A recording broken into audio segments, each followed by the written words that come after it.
നമസ്കാരം. വാൽക്കണ്ണാടിയിലേക്ക് മാന്യ പ്രേക്ഷകർക്ക് ഒരിക്കൽ കൂടി സ്വാഗതം. വളരെ വ്യത്യസ്തയായ ഒരു അമേരിക്കൻ മലയാളിയാണ് ഈ എപ്പിസോഡിൽ വാൽക്കണ്ണാടിയിലൂടെ അതിഥിയായെത്തുന്നത്. ലോക സാമ്പത്തിക കേന്ദ്രമെന്നറിയപ്പെടുന്ന ന്യൂയോർക്കിലെ വാൾ സ്ട്രീറ്റിലുള്ള ട്രിനിറ്റി ചർച്ച് ചരിത്രപരമായി വളരെ പ്രാധാന്യമർഹിക്കുന്ന ഒരു ആത്മീയ കേന്ദ്രമാണ്.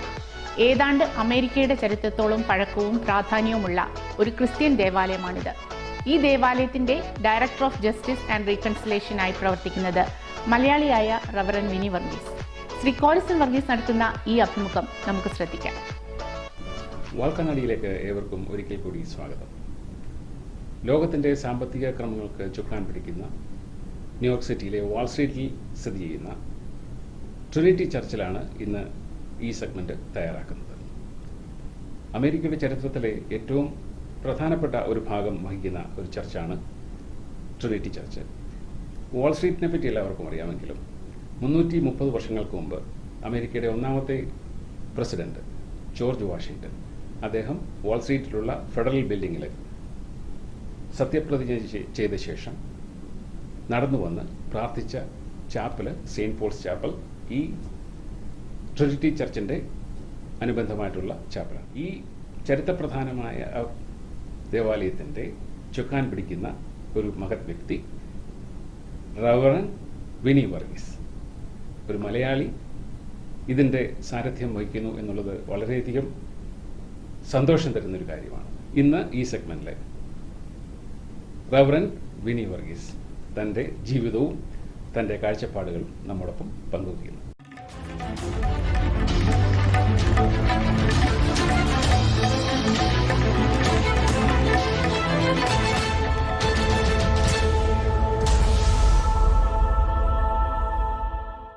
You feel more comfortable working with the Episcopal Church than the native Indian churches? You know, I have to be honest. I grew up with the Marthama CSI Church, more the CSI Church. As a person who grew up in an immigrant church, I could not imagine a role for myself in it. It seemed to be catering to recent immigrants, so people that were holding culture, that wanted something in Malayalam. And you know, you go to India and the churches are much more open-minded than here, so really holding this cultural moment that was past. So I literally could not have imagined that there was any point in someone who's English-speaking engaging this church in the future. So some of my Marthama friends, who are men, who are Marthama priests, went to their church, went home, went to Kottayam to go to seminary, and came back as Marthama priests. And frankly, there was a path for them, right? And I think because there wasn't a path, it didn't even occur to me to fight that. Though technically in the Marthama Church, they can ordain women. It is approved. It is approved. They haven't done it. Yeah, in the same way in the CSI Church, it's been approved, but in Central Kerala, we haven't done it. But frankly, I didn't know that. And it just didn't even occur to me that I would have any voice or space in that church, even though it was my church of heritage. I wonder if I was a man, if I would have thought differently, but it just never occurred to me. And I was going to Episcopal churches as a student, and then if I talked to someone there, it made perfect sense to them that I could pursue a vocation. So frankly, it was easy. I didn't have to change my tradition. I didn't have to renounce anything or join anything because we're already in communion.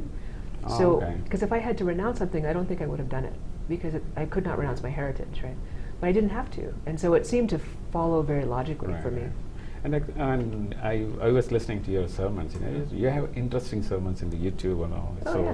Thanks I for was just listening. passing to a couple of sermons, and you were talking about the Periyar River, and you're very fond of Kerala, I think. You know, so and Saint Thomas traditions. Absolutely. And actually over the Manargad Church. Yeah. And they venerate the cloth. Yes. You are talking about explicitly about you're speaking in the Trinity Church to the American audience. Yes. That there's a living church, centuries old there in India. So that's, I feel so proud about it. You know, so someone of us, you know, have the ability to stand in front of the American audience and say that there's a life, there's a church there. We are talking about 200 to 300 years of history here. Yes. We were talking about thousands of years. Yeah, absolutely. And we're proud of, awesome. As Americans, we're proud of our, 200 years is a lot. You know, 230 years is crazy for Americans. But I also think it's important for Americans and for Western Christians to know Right. that, as my father would say, Christianity is an Asian religion. It starts in Asia. It originally expanded into some parts of Europe, North Africa, and Asia. And where the tradition, that ancient tradition, is still visible is in North Africa and Asia. And so we hold ancient practices in the church in India because of our isolation. And I think we have a lot to be proud of, and it's important for people that aren't from there to know that there's a lot about Christianity that might feel quite foreign to people here. Right? Yeah, it's interesting that you're playing the role of an apostle for the Indian churches. I'm a missionary, missionary from India. That's good. People in our earlier conversations we talk about the Indian Orthodox and Jacobite Church have more links to assimilated more with the Hindu traditions. Yes. And what's your opinion about that? So I'm someone who doesn't practice. I don't go to Jacobite or Orthodox services. Very occasionally with my with relatives. I'm very fond of that part of our heritage, and part of that is because I lived in Guatemala with my grandmother for a few years when I was very young, my mother's mother. So you're born here and then went back to India? Yeah, because my parents thought that they would go back, and so it made sense at the time. They thought we would all end up back there, and it didn't happen that way. So but best of the both worlds, right? I think so.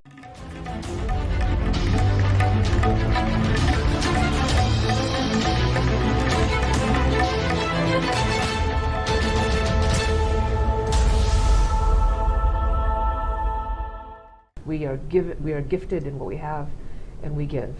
But we all see people that need so much, people that are suffering or struggling. We shouldn't be taking from them in that way. Right? We should be serving them. And so the church should be able to serve regardless of whether the community has money. And traditionally the church in India has schools, has hospitals to serve the poor. And then over time those things become more elite places. But the point should be to serve. And so we need to equip the church locally everywhere. The irony is that normally it started like that. It's not serving the poor. It's actually making more money. It's true. And the money is mishandled. And the pastors or the priests, they're not trained to manage the money. And so in my most optimistic sense, I would say if we train people well, we can deal with this corruption problem. If just sending people to jail doesn't solve it, right? I would say fundamentally, if people were trained properly to deal with the wealth that they're going to have to deal with, to deal with financial resources correctly, to track their spending correctly, to think about development correctly, frankly, to not be exploited by lay people who know how to take advantage of them because they know they're naive. That often corruption, you don't start out corrupt at 18, right, or 25. It's that opportunity presents itself and you don't understand the system that you're in, I think. And so if we can work from the beginning to make people more able, maybe we can eliminate some of this corruption. So the churches should be prosperous, right? Here's the thing. It's a good question because I come from a tradition where the church is poor and the people are poor, right? That's part of our logic, and that we serve the poor. But truly, like you go to Munargat Church, they're not poor. When they process one of the richest churches in India. Exactly. And all the gold crosses go by, and that's why they're fighting for it. It's true. No, it's true. And you look at the structure of the church, there's a lot of wealth at the center. So this idea that the church is poor is kind of an illusion because there's actually a lot of money at the center, always, because it's going to come, right? And so I think we have to be realistic. I think it's more important to say we will serve the poor, we will work for justice, we will stand in solidarity with the poor, but for us to give away our capacity to do that, I think is ridiculous. I don't think we should be prosperous for the sake of wealth.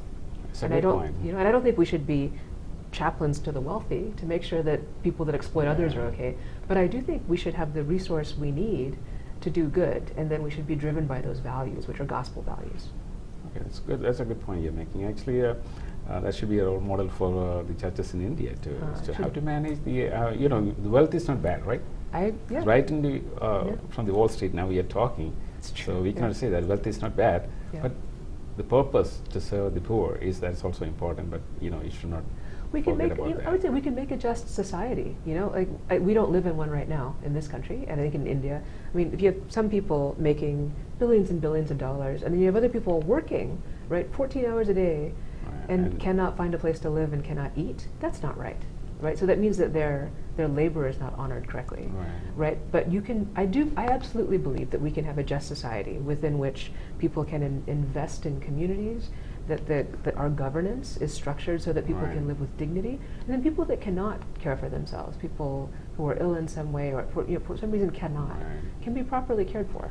But I think the churches in America can do more because they're rich and wealthy and they're resourceful, but there are a lot of homelessness I can see in the train Absolutely. stations, and Really? absolutely there is nobody's caring. Absolutely. And I saw a woman sitting in the Catholic Church every Yeah. day, Yeah. and she's coming out and going back, and she don't have any other place to go. Yeah. So that's a pity that Yeah. with all the affluence, Yeah. I This- think it's poverty is still there. I think it's outrageous actually. I think it's perverse. It's wrong. It's one of the Do you reasons have we're- any programs in yeah, Trinity having it? absolutely. We have direct feeding programs, and then we have ways. Brown bag, Yeah. And the reason we do it is we can't serve anyone enough meals to restore their dignity. Nobody wants to be handed a free meal.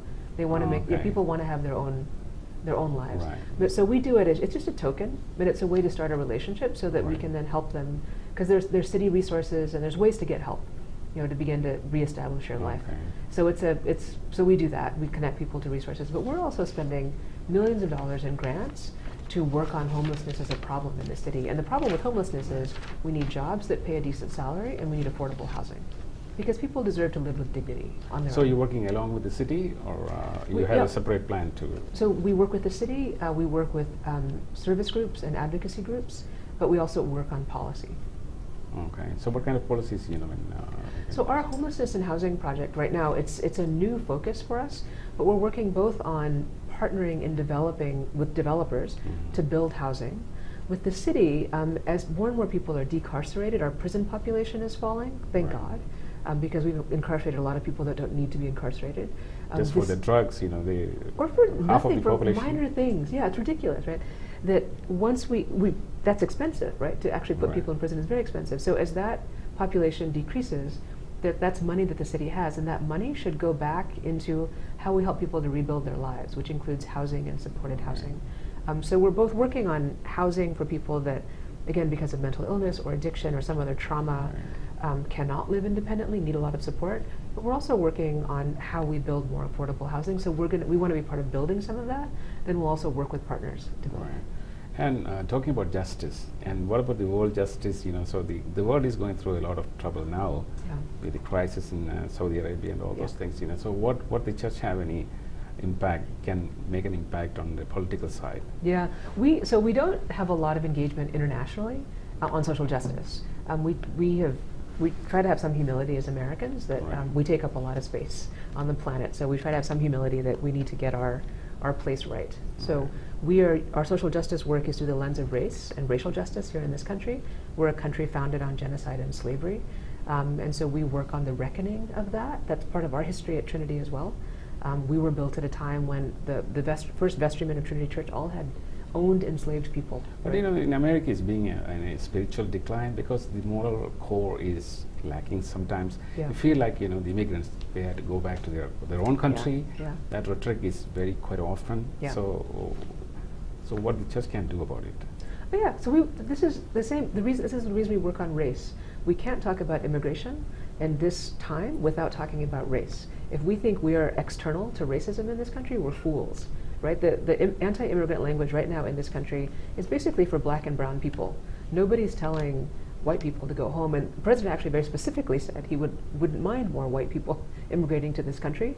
So there's a very racist anti-immigrant language in this country right now. So much hatred. And what we would say as a church is, as immigrants in this country, we have to understand the context of this country. We can't pretend we're different, right? We are here Right. because of. But he's Yeah. still preaching Bible, Yeah, of talking course. about it, then talking about the hatred.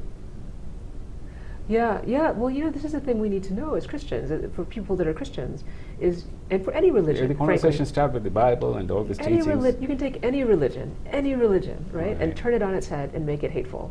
Anyone. You can do that with Happening in Hinduism, India with now. Islam.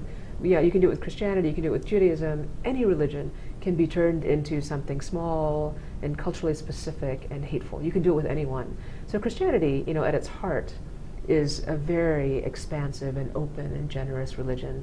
And what's happened here, as is happening all over the world, is that as these nationalisms are rising up and as we're shutting down as nations, that people are using religion as one of the tools of closing down our thinking. And It's so not only in America, it's I know, back in other countries too. everywhere we go, right? Nationalism We're is seeing up. Buddhist nationalists, Hindu nationalists, Muslim nationalists, Christian nationalists, so it's everywhere. I think I don't think, it's clear, right? We're in a time all over the planet where the economy that we've all been living with, this post-colonial neoliberalism, has created such disparity. It has left a middle class and working class behind all over the world, that people are desperate for some hope for a better future. And I would say when we get to this kind of nationalism, we've essentially given up. We cannot imagine a better future. Right. We're just blaming everyone else. So we're victims of it in this country, and in India, we're doing it to others, right? It's just it's a horrible time. And I think it's actually the job of those of us that are in religious spaces and social justice spaces to call everyone to a better sense of themselves. Right? So you have any unified, turf to talk about it with all the religions? So to expose all this unjust conversation about the racism and all those neo-nationalism. Yeah. So is there any platform for us to talk about it? That's really interesting. The only place I see those kinds of conversations are in our seminaries and universities. Yeah, I that's see them not as good enough. academic. That's only a No, I hear you. closed I hear you. door. No, I hear you. I hear you. We've had some convenings where it comes up. We convened our Latin America and Caribbean partners. Episcopalians, they join with the other community like Lutheran and all those. They have the common fighting space, or We do. We actually joined together in Washington D.C. We lobby together, and actually that's a good point. With other mainline denominations, we have basically a lobbying office in Washington, and we fight for immigrants' rights, and we fight against exclusion, and so at that level we're working on policy. But as you can imagine, in this time with this president, we're not getting very far. We can get things through the House, we can't get it through the Senate, but we've always had that. So we've had that in every administration. So that's where we join together to fight for, to fight together. And we do refugee resettlement together, and we advocate together.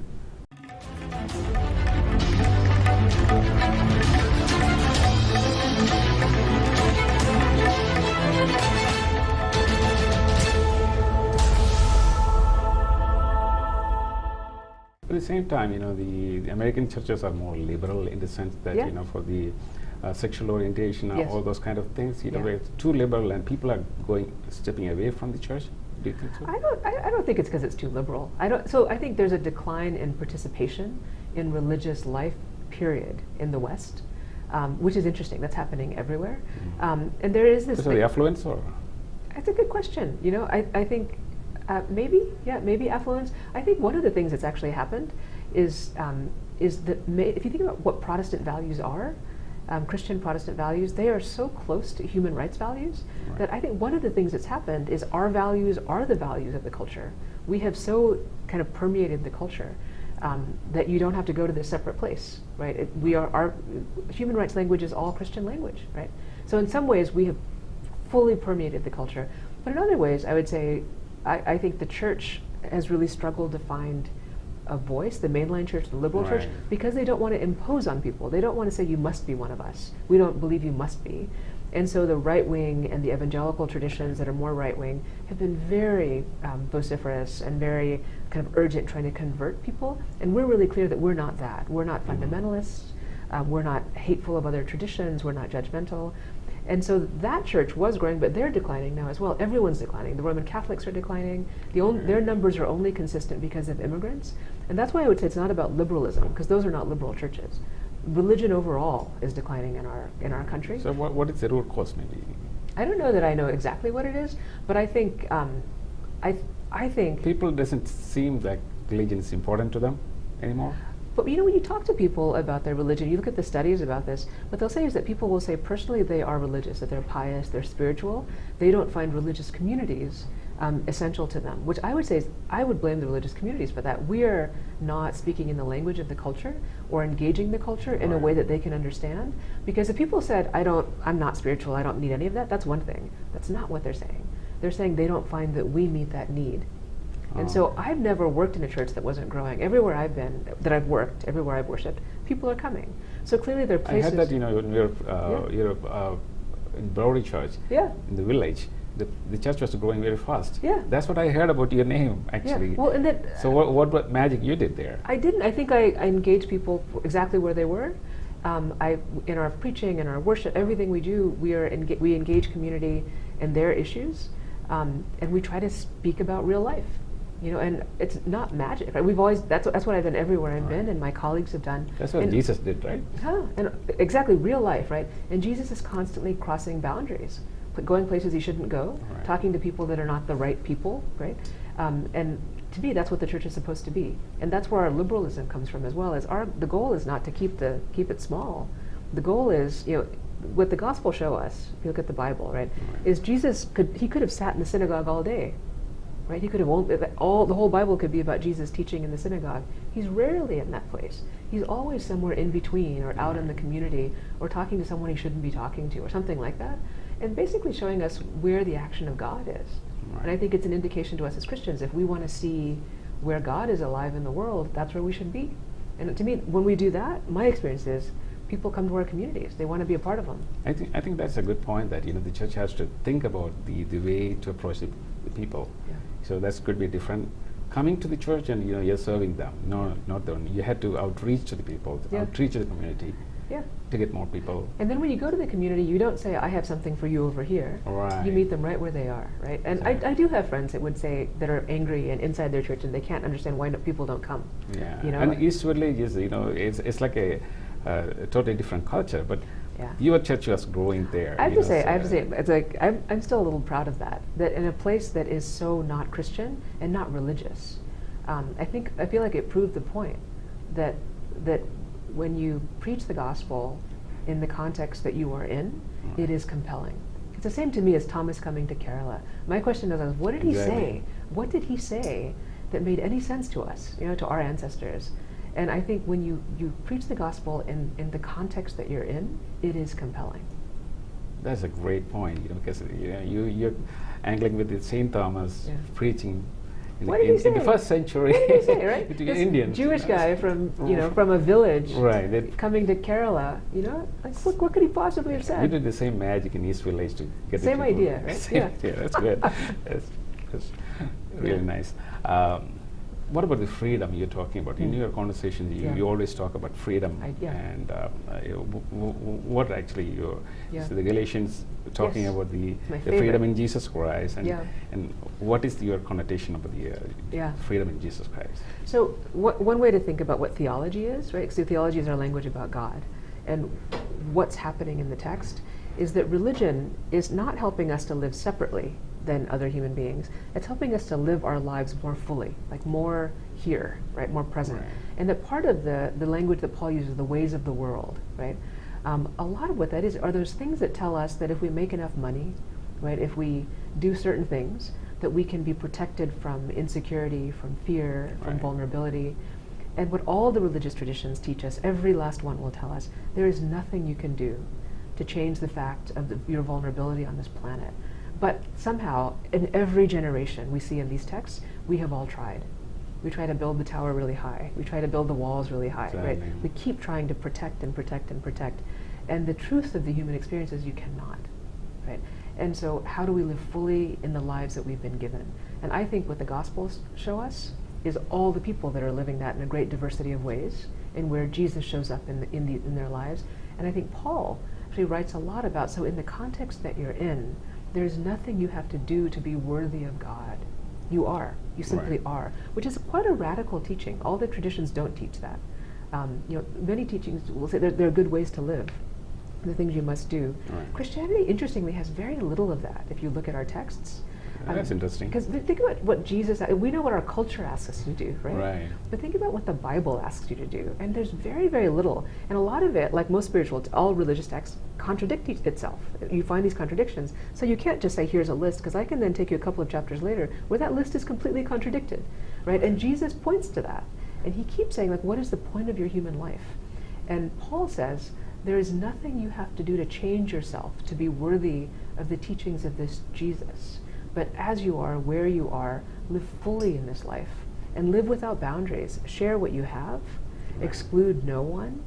gather and come together and eat this bread and drink this wine and remember your connectedness. And remember how mundane it is. It's just bread and wine, which is their meal.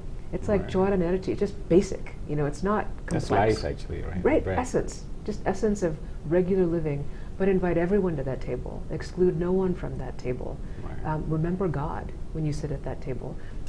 These are the basics of life, right? That our religious traditions are trying to bring us back to living our lives as fully as we can, while society and culture push us away.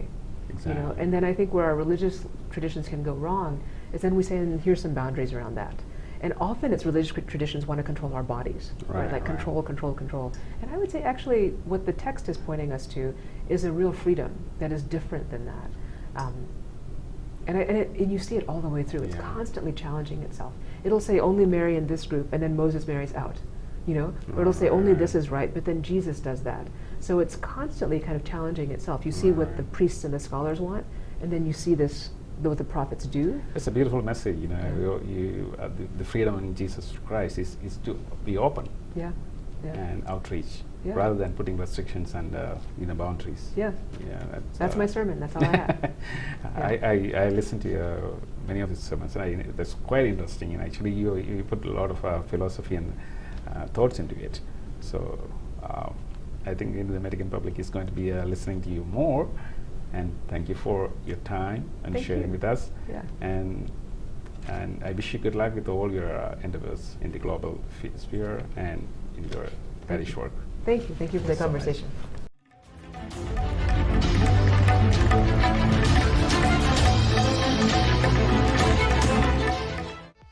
ഈ അഭിമുഖം നിങ്ങൾക്ക് ഇഷ്ടപ്പെട്ടുവെന്ന് ഞങ്ങൾ കരുതുന്നു. പുതിയ ലക്കവുമായി അടുത്തയാഴ്ച വീണ്ടും കാണാം.